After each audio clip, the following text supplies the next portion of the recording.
Le 7e chapitre. Vous voyez que c'est quand même un sujet important de savoir ce que c'est que la construction européenne. Le 7e chapitre, c'est l'indifférence méprisante devant le grand retour de la pauvreté en Europe. Ça, c'est l'évolution du taux de chômage dans les pays du sud de l'Europe depuis 10 ans. Depuis 10 ans, on avait un taux de chômage compris entre 7 et 11%. Il s'agit des taux de chômage officiels. Vous avez ici la Grèce, l'Espagne, le Portugal, la zone euro et le chômage en Italie. Vous voyez que c'était à peu près jusqu'en décembre 2008.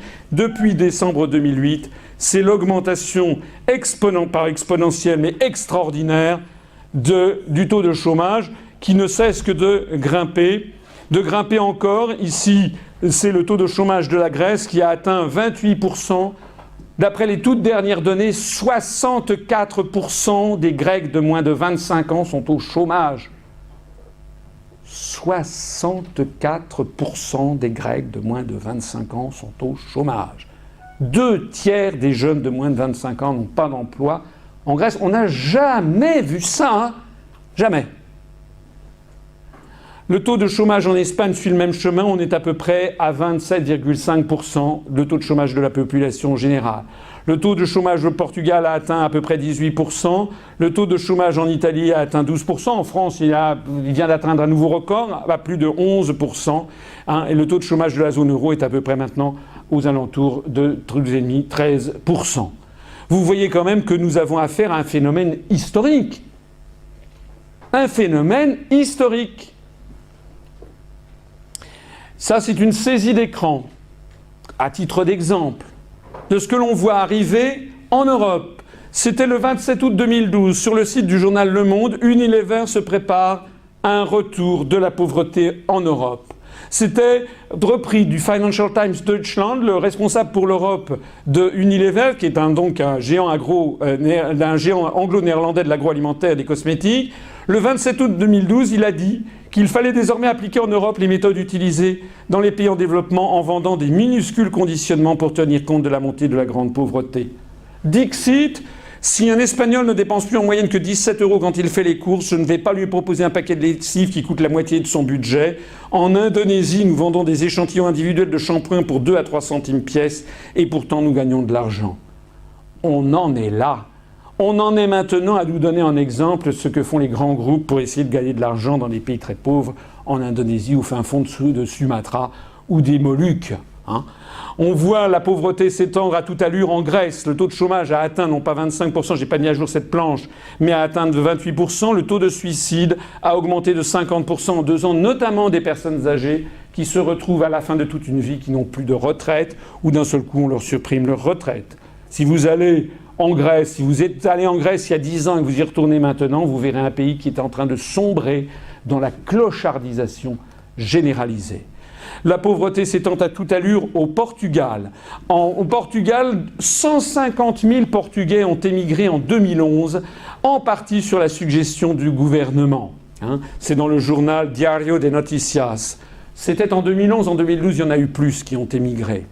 Il y a 10 millions d'habitants au Portugal, un petit peu plus. Il y a 6 fois plus d'habitants en France. À la proportion de Portugal, ça voudrait dire que 900 000 à 1 million de Français auraient quitté le pays en 2011 et encore plus en 2012. On aurait vidé en 2 ans l'ensemble de la région Haute-Normandie ou en 1 an l'ensemble de la région Limousin. Il s'agit d'une catastrophe sans précédent. Il faut remonter peut-être au Portugal de Salazar et des années 60. Il y a d'ailleurs désormais, où vont d'ailleurs les Portugais qui émigrent? Ils ne vont pas vers les pays de l'Union européenne. D'abord parce qu'ils n'en ont pas envie. Deuxièmement parce qu'il n'y a pas de travail. Troisièmement parce qu'ils n'en parlent pas la langue. Quatrièmement parce qu'ils n'y seraient pas bien accueillis. Ils vont où? Ils vont au Brésil, en Angola, au Mozambique, c'est-à-dire dans des pays de la lusophonie, des pays où l'on parle le portugais. Et qui, par exemple, comme c'est le cas de l'Angola, est un pays en pleine croissance. Il y a désormais plus d'émigrés portugais en Angola que d'émigrés angolais au Portugal. La pauvreté s'étend à toute allure en Espagne. Cri d'alarme lancé par Caritas, Caritas International. Le nombre de demandeurs d'aide, c'était 20 septembre 2012, est passé de 370 000 personnes. Caritas, c'est ce qui donne à manger ou à s'habiller à des gens qui sont dans un extrême dénuement, à des SDF ou des clochards.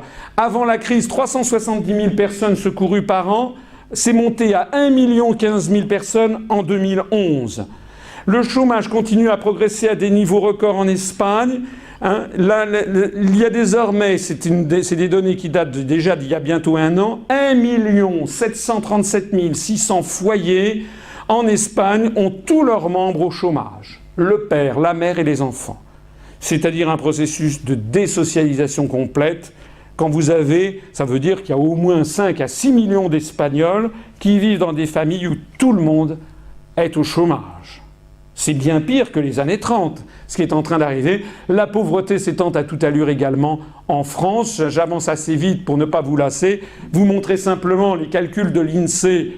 Nous avons appris en septembre 2012 les données concernant 2010, parce que l'INSEE est une vieille dame qui met son temps à faire ses calculs. Vous voyez que nous avons eu une rupture de courbe qui est une rupture quasi séculaire. Depuis, on avait une baisse, c'est ce qu'on appelle le taux de pauvreté en jaune, le taux de grande pauvreté en rouge. Pauvreté, c'est 60% du salaire médian en dessous de 60%. Grande pauvreté, c'est 50% du niveau de vie médian. Vous voyez qu'il y a une rupture qui intervient, c'est-à-dire que depuis les années 60, on avait eu une baisse continuelle du nombre de pauvres et de super pauvres en France en nombre absolu, alors que pendant ce temps-là, la population générale augmentait très vite. C'est même pas un pourcentage. Si c'était un pourcentage, ça montrerait une chute beaucoup plus importante encore. Et nous avons maintenant une rupture qui tourne aux alentours de 2002. Comme par hasard, c'est l'arrivée justement de l'euro sous forme fiduciaire et avec une réaugmentation très rapide. Je suppose que nous allons terminer l'année 2013 quand on aura les statistiques, c'est-à-dire d'ici 1 an et demi. On se sera rendu compte qu'on a désormais plus de pauvres que nous en avions en 1970. L'adoption de l'euro marque un changement d'orientation séculaire, le grand retour de la pauvreté. Alors arrêtez de vous laisser dire par les partisans de l'euro, mais si on sortait de l'euro, ça serait la catastrophe. Dites-leur, mais attendez, justifiez-vous d'abord de ce qui se passe maintenant. C'est quoi ça? Ça, c'est pas la catastrophe?